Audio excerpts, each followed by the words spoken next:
બોલો સૂર્ય ભગવાન કી જય. આ બાજુ અવાજ ઓછો આવે. બોલો સૂર્ય ભગવાન કી જય. બિલકુલ હવે વધારે આવે. મારું નામ દિનેશ છે ને તમે જોઈ રહ્યા છો વર્લ્ડ ફેમસ સૂર્ય મંદિર. આ મોઢેરા સૂર્ય મંદિરની જેમ ઘણા બધા ભારતમાં બીજા પણ કેટલાક સૂર્ય મંદિરો છે, જેમ કે કોણાર્કનું સૂર્ય મંદિર જે આપણી 10 રૂપિયાની નોટ ઉપર છે, તમે જોયેલું છે. તો એ જોયેલું છે?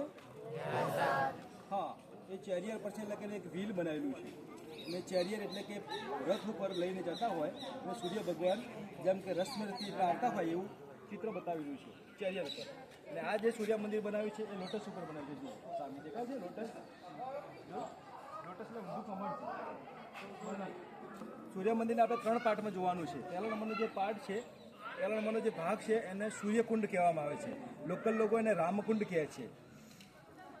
બીજા નંબરનો પાર્ટ છે સભા મંડપ, રંગ મંડપ અને ડાન્સિંગ હોલ, જેમાં 52 સ્તંભ છે.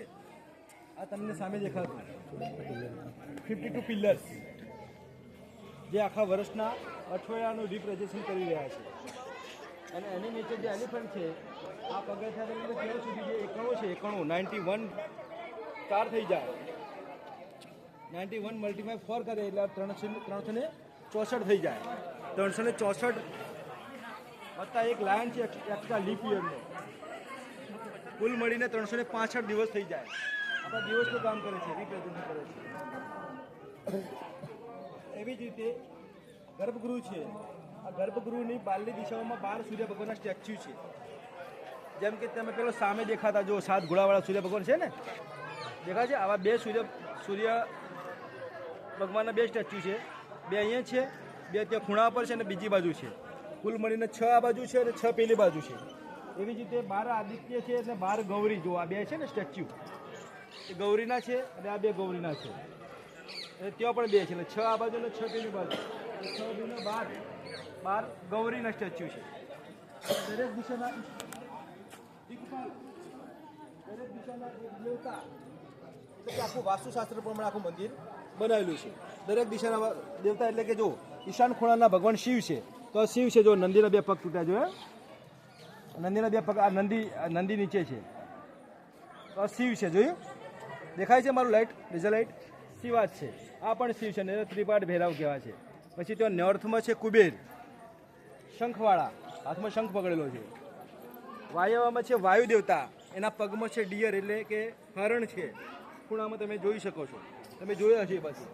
એવી જ રીતે ઈસ્ટ અને વેસ્ટમાં છે વરુણ. વરુણ એ વાદળ, એની ઉપર વાદળ બનાવ્યું છે, પાણી ભરેલું, મતલબ વોટરના દેવતા વરુણ.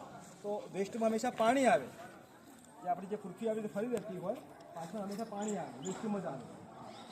આ સાયન્સ છે. તો આખું મંદિર આપણે જોઈ લઈશું, પણ મોટા ભાગનું તમે જોઈ લીધું. હું તમને જે ઇન્ફોર્મેશન આપી, પહેલા નંબરનું જે પાર્ટ છે, આ બધું જ ટેમ્પલ જે બન્યું છે 1026માં. આ ચાલી રહી છે 2024, એટલે 2026 છે એટલે 1000 વર્ષ આના પૂરા થશે. કેટલા વર્ષ પૂરા થશે? 1000 વર્ષ પૂરા થશે. સાહેબ તમે કેટલા કીધા હતા? 999. હા, 1000. સાહેબે બિલકુલ રાઈટ ઇન્ફોર્મેશન તમને આપી છે. સાહેબ જે વાતો કરતા હતા હું જાણતો, હું બાજુમાંથી સાંભળતો હતો. તમને જે ઇન્ફોર્મેશન આપતા બિલકુલ રાઈટ આપી રહ્યા હતા. સાહેબ ખૂબ નોલેજવાળા છે, એમના માટે તાળીઓ પાડી નાખો.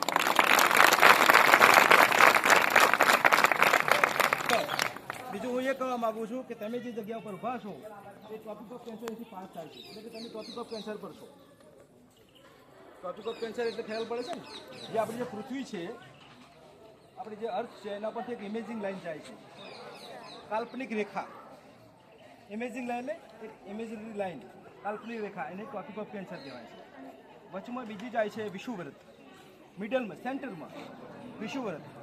ત્યાં વિષુવવૃત્ત પર પ્રકાશ સીધો રહે છે અને ત્યાં ખૂબ ગરમી હોય છે, તો ત્યાંના લોકોનો વસવાટ હોય છે, ત્યાં ખૂબ લોકો કાળા થઈ જાય છે.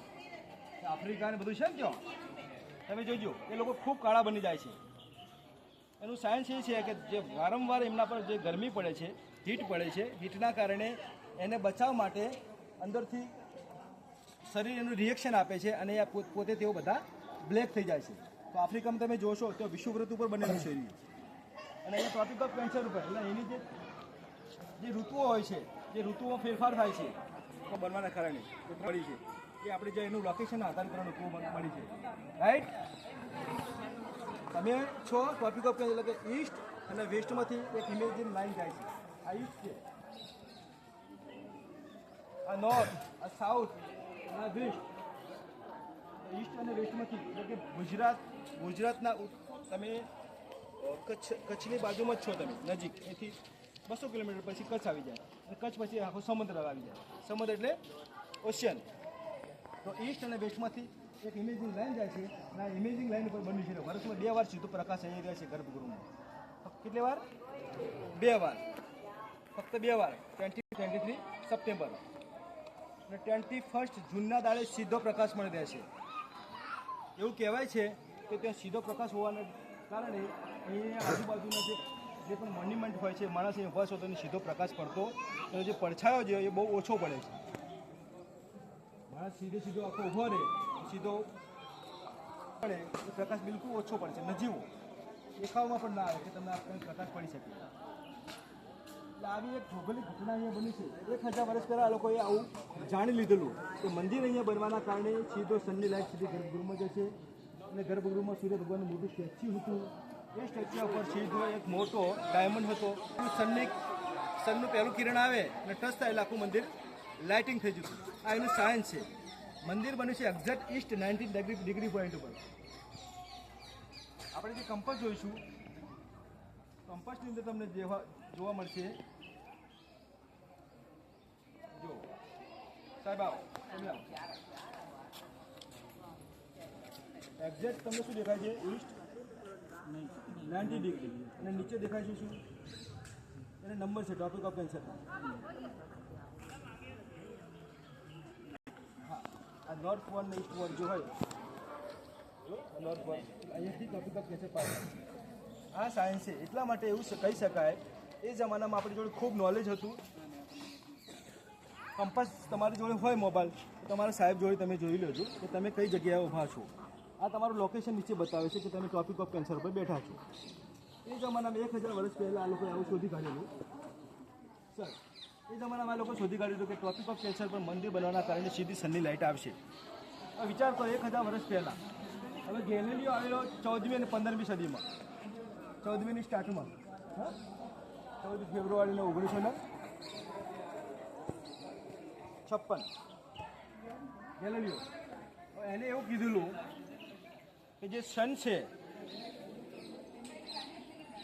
એ પૃથ્વીની આજુબાજુ નથી ઘૂમતો, પણ સનની આજુબાજુ બધા જ ગ્રહો ભરે છે. એવું કીધું તરત એના જે રૂઢિવાદીઓ હતા એ જમાનાના, સાયન્સથી વિરુદ્ધ માનનારા, એ લોકોએ એને જેલમાં નાખી દીધો. શું કર્યું? જેલમાં નાખી દીધો. સાચું બોલ્યું એટલે, રાઈટ હતો એટલે આ જીવન એને જેલમાં રાખવામાં આવ્યું. કેમ કે એ બોલ્યો કે સન સેન્ટ્રલમાં છે ને બધા જ ગ્રહો ફરી રહ્યા છે. હવે વિચાર કરો, આપણે તો 1000 વર્ષ પહેલાં એવું શોધેલું કે સનની સીધી લાઇટ આવે છે એ સીધી ગર્ભગૃહમાં હતો કે પૃથ્વી આપણા સૂર્યની આજુબાજુ ફરે છે, એવું નોલેજ આપણી જોડે હતું. સાહેબ, આપણી જોડે આ બધું નોલેજ હતું. બીજું, ટોપિક ઓફ કેન્સર એટલે કે પૃથ્વીના જે 3 પાર્ટ આવે, ઉપર આવે છે ટોપિક ઓફ કેન્સર, પછી વિષુવવૃત્ત, નીચે આવે છે મકર રેખા, કેપ્રિકોર્ન. આ કુલ મળીને આ બધું નોલેજ આપણી જોડે જમાનામાં હતું.